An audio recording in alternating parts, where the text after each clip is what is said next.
juste pour revenir sur 2013, notre réflexion, elle portait sur l'adéquation, s'agissant de la caisse de pension, l'adéquation entre sa capacité à prendre des risques et les risques qu'elle prenait effectivement.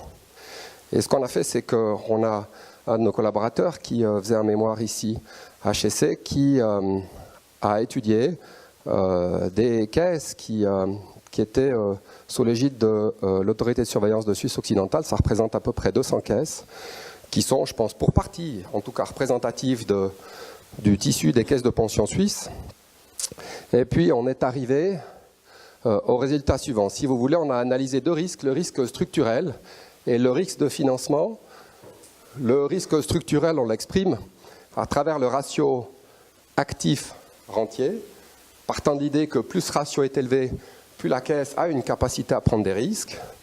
S'agissant du risque de financement, on a analysé le degré de couverture économique, histoire de comparer des pommes avec des pommes et des poires avec des poires.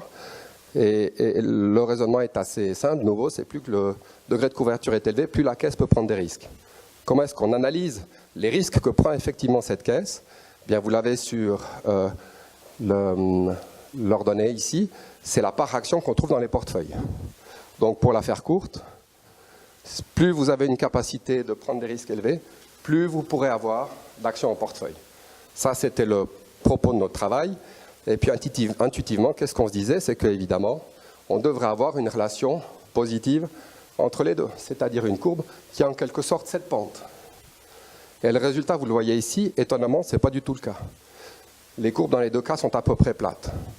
Qu'est-ce qu'on en retire? Tout simplement, c'est que, étonnamment, que vous soyez avec un degré de couverture très élevé ou peu élevé, manifestement, on n'aura pas un lien de cause à effet direct avec la part action en portefeuille, respectivement avec votre capacité à prendre des risques. Même chose ici, au niveau du risque structurel. Alors c'est une réflexion, j'ai envie de dire, qui est embryonnaire, qui a pour objet en tout cas de lancer le débat parce qu'elle est surprenante. Et voilà, c'est sur la base de ce constat qu'on a en 2013 lancé la suite de la réflexion qui nous amène aujourd'hui à nous rencontrer.